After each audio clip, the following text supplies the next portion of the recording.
Hello everybody, how are you. Mukesh Bishnoi Edu Helper के इस YouTube channel से आप लोगों का स्वागत करता हूँ।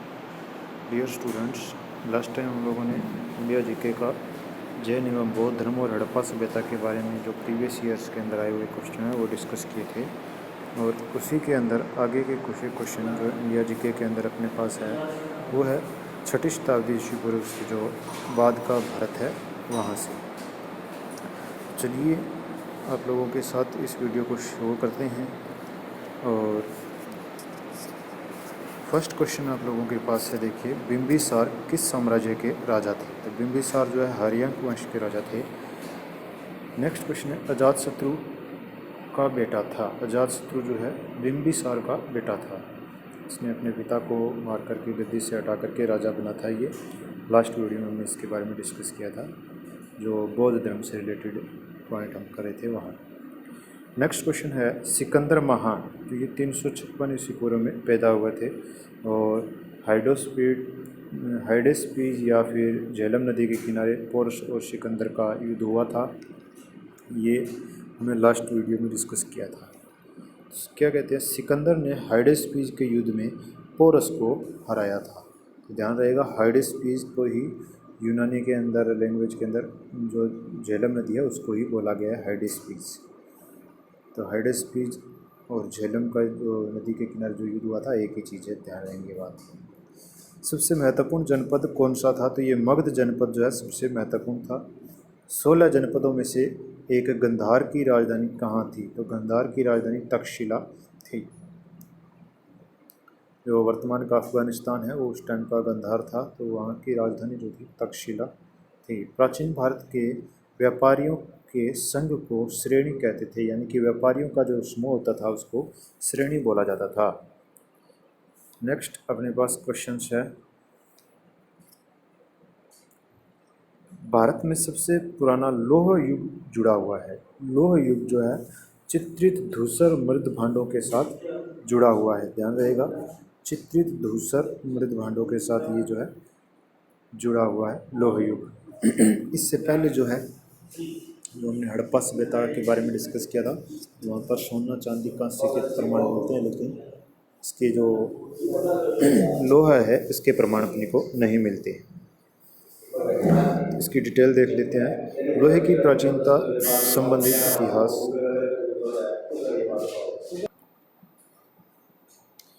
क्या कहता है, लोहे की प्राचीनता संबंधित साहित्यिक उल्लेखों की पुष्टि पुरातात्विक प्रमाणों से भी हो जाती है।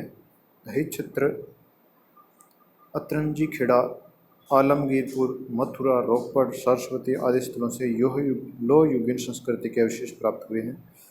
इस काल के लोग एक विशिष्ट प्रकार के बर्तन का प्रयोग करते थे जिसे चित्रित धूसर मृदभांड कहा जाता है।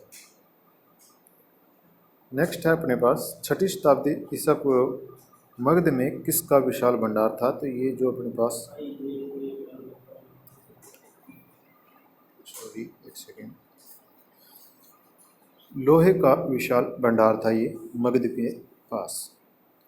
क्या कहता है, 6ठी शताब्दी ईसा पूर्व मगध राज्य में लोहे के विशाल भंडार था। मगध राज्य के उत्थान के लिए प्रथम उत्तरदायी शासक कौन सा था।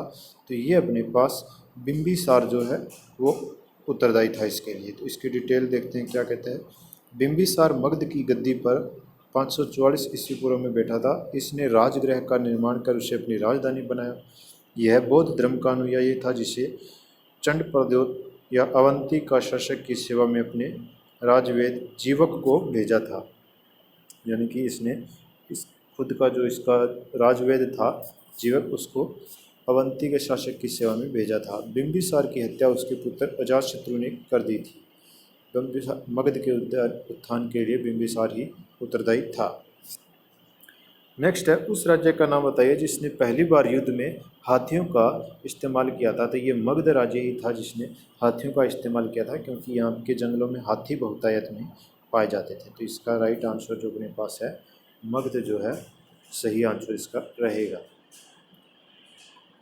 क्या कहता है, डिटेल देखते हैं इसकी। मगध राज्य ने पहली बार युद्ध में हाथियों का इस्तेमाल किया। मगध राज्य में पाए जाने वाले जंगलों में हाथी पर्याप्त संख्या में थे जिनका प्रयोग मगध सेना ने किया था। इससे पहले की 2-3 वीडियोज़ थी, उनमें हमने एक में डिस्कस किया था कि घोड़ों का प्रयोग सबसे पहले किसने किया था। तो युद्ध के अंदर घोड़ों का प्रयोग या घोड़े से बने रथों का प्रयोग किसने किया था, वो आप लोग कमेंट करके बताइए, अगर आप लोगों ने लास्ट टाइम की वीडियो देखी है तो। ध्यान रहेगा, मगध के अंदर हाथियों का युद्ध में सबसे पहले प्रयोग हुआ था और घोड़ों का प्रयोग लास्ट वीडियो में हमने डिस्कस किया था, आप लोग कमेंट कीजिए। नेक्स्ट है, प्राचीन काल में स्रोत सामग्री लिखने के लिए प्रयुक्त भाषा थी। प्राचीन काल में स्रोत सामग्री मतलब कि जो भी किसी चीज़ का जो, जैसे अभी आज के टाइम के हिसाब से हम कह देते हैं कि कोई डॉक्यूमेंट या ऑफिशियल डॉक्यूमेंट इसको नोट करने के लिए कौन सी लैंग्वेज यूज होती थी। अभी जैसे हमारे यहाँ पर हिंदी और इंग्लिश यूज होती है, इसी तरीके से पुराने टाइम के अंदर संस्कृत जो है यूज होती थी। और पाली का यूज कब कहाँ हुआ था, ये भी हमने लास्ट वीडियो में डिस्कस किया था। जो बौद्ध धर्म के धार्मिक ग्रंथ थे उनको लिखने के अंदर पाली का जो सर्वप्रथम यूज हुआ था। नेक्स्ट क्वेश्चन है अपने पास, हेरोडोटस को माना जाता है, तो हेरोडोटस को इतिहास का जनक माना जाता है। अलेक्जेंडर यानी कि सिकंदर जिसको हम बोलते हैं, और पोरस की लड़ाई, तो ये क्वेश्चन देख लेते हैं। हमने पहले डिस्कस किया था, हाइडेस्पीस और झेलम दोनों एक ही चीज़ है। यूनानी भाषा के अंदर हाइडेस्पीस ही झेलम नदी को कहा गया है। तो इनका जो ऑप्शन राइट आंसर के हिसाब से देखें तो दोनों ही ऑप्शन ठीक होंगे। तो एसएससी ने भी एफसीआई के एग्ज़ाम में इसके ऊपर स्टार दिया, यानी कि ग्रेस पॉइंट आपको इसका मिला था। तो क्या कहता है देख लेते हैं इसका। यूनानी स्रोतों के अनुसार पौरव राजा पोरस के साथ सिकंदर का प्रसिद्ध युद्ध हाइडेस्पीस नदी के किनारे हुआ था। इस युद्ध में पोरस की हार हुई, किंतु सिकंदर ने पोरस की बहादुरी से प्रभावित होकर उसके राज्य उसे वापस कर उससे मित्रता कर ली। झेलम नदी को ही यूनानी भाषा में हाइडेस्पीस कहा जाता था। इस प्रकार दोनों ही विकल्प ए और बी जो है सही है इसके। नेक्स्ट क्वेश्चन है, किसकी सेना ने ग्रीक शासक सिकंदर के साथ झेलम नदी के तट पर मुकाबला किया। तो सिकंदर के साथ पोरस की जो सेना, अभी हमने ऊपर देखा था, पोरस की जो सेना थी उसका युद्ध हुआ था। नेक्स्ट है, यहूदियों का धार्मिक पाठ का नाम क्या है। तो यहूदियों के धार्मिक पाठ का नाम मूसा संहिता है। मूसा संहिता याद रहेगा। त्रिपिटक किसका है, और ये हमने पिछली वीडियो जो हमने डिस्कस किया था, आप लोग देखेंगे। त्रिपिटक जो है किसके धार्मिक पाठ का नाम है। इसके साथ में आप लोगों को बता दूं, जो ये नीचे दिया ही हुआ है, जैंद अवेस्ता है। जैंद अवेस्ता ये जो है पारसियों का पवित्र ग्रंथ है, जैंद अवेस्ता। ये डिटेल आप लोग पढ़ सकते हैं। यहूदियों के धार्मिक पाठ का नाम मूसा संहिता, इनका पूजा स्थल सिनागोग के नाम से जाना जाता है। त्रिपिटक बौद्धों का और जैन अवेस्ता पारसियों का पवित्र ग्रंथ है। नेक्स्ट क्वेश्चन है हमारे पास, निम्नलिखित मगध के राजवंशों को काल क्रमानुसार लिखिए। तो इसके हिसाब से देखें तो सबसे पुराना राजवंश जो अपने पास है हर्यक वंश रहेगा। उसके बाद बाकी के वंश आएंगे। इन चारों के अंदर सबसे पुराना जो है हर्यक वंश है। इसका ऑप्शन क्या कह रहा है, सी, यानी कि जो फोर्थ ऑप्शन हर्यक वंश है वो सबसे पुराना है। उसके बाद में हमारे पास शिशुनाग वंश आया है। आफ्टर देन अपने पास नंद, और उसके बाद मौर्य। तो ये कालक्रमानुसार इस तरीके से दिए गए हैं, हम लोग देख सकते हैं। दिए गए मगध के राजवंशों का कालक्रमानुसार क्रम इस प्रकार है। हर्यक वंश 544 से 412 ईस्वी पूर्व, शिशुनाग वंश 412 से 345 ईस्वी पूर्व, और नंद वंश मौर्य वंश उसके बाद इस तरीके से रहेगी। तो ये अभीष्ट विकल्प इसका कह रहा है सी है, यानी कि सबसे पुराना हर्यक वंश, आफ्टर देन शिशुनाग, फिर नंद, और उसके बाद मौर्य।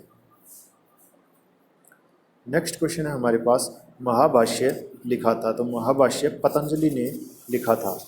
पतंजलि, महाभाष्य पतंजलि ने लिखा था, और ये इसी पतंजलि के नाम को जो अपने पास बाबा रामदेव का ग्रुप जो है वो इसी पतंजलि के नाम से आगे चल रहा है। इनको जिस तरीके से भी हम सोच सकते हैं, रामदेव को पतंजलि ने प्रसिद्धि दिलवाई है, या फिर पतंजलि रामदेव के कारण टिकी हुई है, एक बात है। आप लोग जिस तरीके से समझे, लेकिन पतंजलि जो है आज के टाइम में रामदेव बाबा के पास जो योग गुरु हैं उनके हिसाब से चल रहा है। और पतंजलि ने महाभाष्य लिखा था। इसी के अंदर इन्होंने ये जानकारी दी थी कि मौर्य शासकों ने आर्थिक संकट से उबरने के लिए देव प्रतिमाएं बनवाकर बिकवाई थी।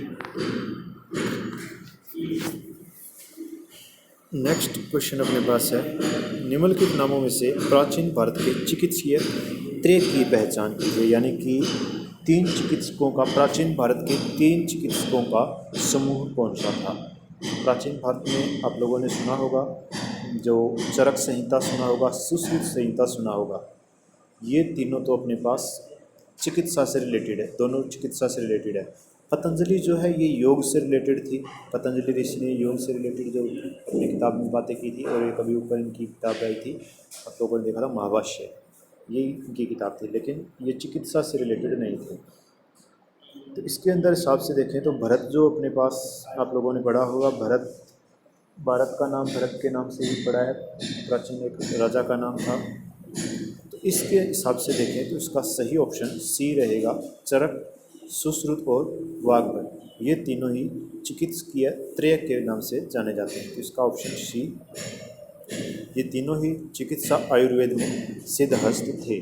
ध्यान रहेगा, चरक, सुश्रुत और वाग्भट, ये तीनों चिकित्सकीय त्रय के नाम से जाने जाते हैं। और जो आज के टाइम में हम लोग देखते हैं ऑपरेशन, जो टांके लगाने, चीर फाड़ करना अंदर से, जो आंतरिक अंगों की जो हम लोग ऑपरेशन करते हैं, या फिर जिसकी हम लोग बात करते हैं आज के टाइम में प्लास्टिक सर्जरी जिसको हम बोलते हैं आज के टाइम में, वो सारी की सारी चरक संहिता, सुश्रुत संहिता के अंदर विधाएँ दी हुई है। तो यानी कि ये पुराने टाइम से हमारे सनातन संस्कृति के अंदर से चली आ रही है। चरक संहिता और सुश्रुत संहिता के अंदर बाकायदा फ़ोटो के माध्यम से आप लोगों ने कहीं देखी होगी, उनकी बुक्स के PDF अगर आप लोग गूगल से सर्च कर सकते हैं तो देख सकते हैं, मिल जाएगी आप लोगों को। तो बिल्कुल अच्छे तरीके से ये सारी चीज़ें, जो प्लास्टिक सर्जरी और टांके लगाना, ऑपरेशन करना, ये सारी चीज़ें उसके अंदर की गई है। तो यहीं से फिर आगे चलती आई है ये। और चलिए छोड़िए, आगे की बात बाद में देखेंगे इसके बारे में। नेक्स्ट क्वेश्चन है हमारे पास, प्राचीन काल में स्रोत सामग्री लिखने के लिए प्रयुक्त भाषा थी। ये क्वेश्चन पहले भी रिपीट हो चुका है। संस्कृत जो है प्राचीन काल में स्रोत सामग्री लिखने के लिए यूज होती थी। पाली जो है अपने पास बौद्ध ग्रंथों को लिखने के लिए यूज हुई थी। यही आज के क्वेश्चन थे। आप लोगों को वीडियो कैसी लगी है, लाइक कीजिए, कमेंट कीजिए, अपना जो फीडबैक है ये ज़रूर दीजिए, जिससे भी आप लोग वीडियो को देखते हैं। और आप लोगों का फीडबैक ही हमारे लिए मोटिवेशन का काम करता है, तो आप फीडबैक जरूर दीजिए। धीरे धीरे हम लोग इसके अंदर इम्प्रूवमेंट, आपके जो भी सुझाव आएंगे उसके अनुसार करेंगे। और अगर वीडियो अच्छी लगती है तो लाइक, शेयर और चैनल को सब्सक्राइब ज़रूर कीजिए। एंड घर में रहिए, सुरक्षित रहिए, माता पिता का कहना मानिए। धन्यवाद।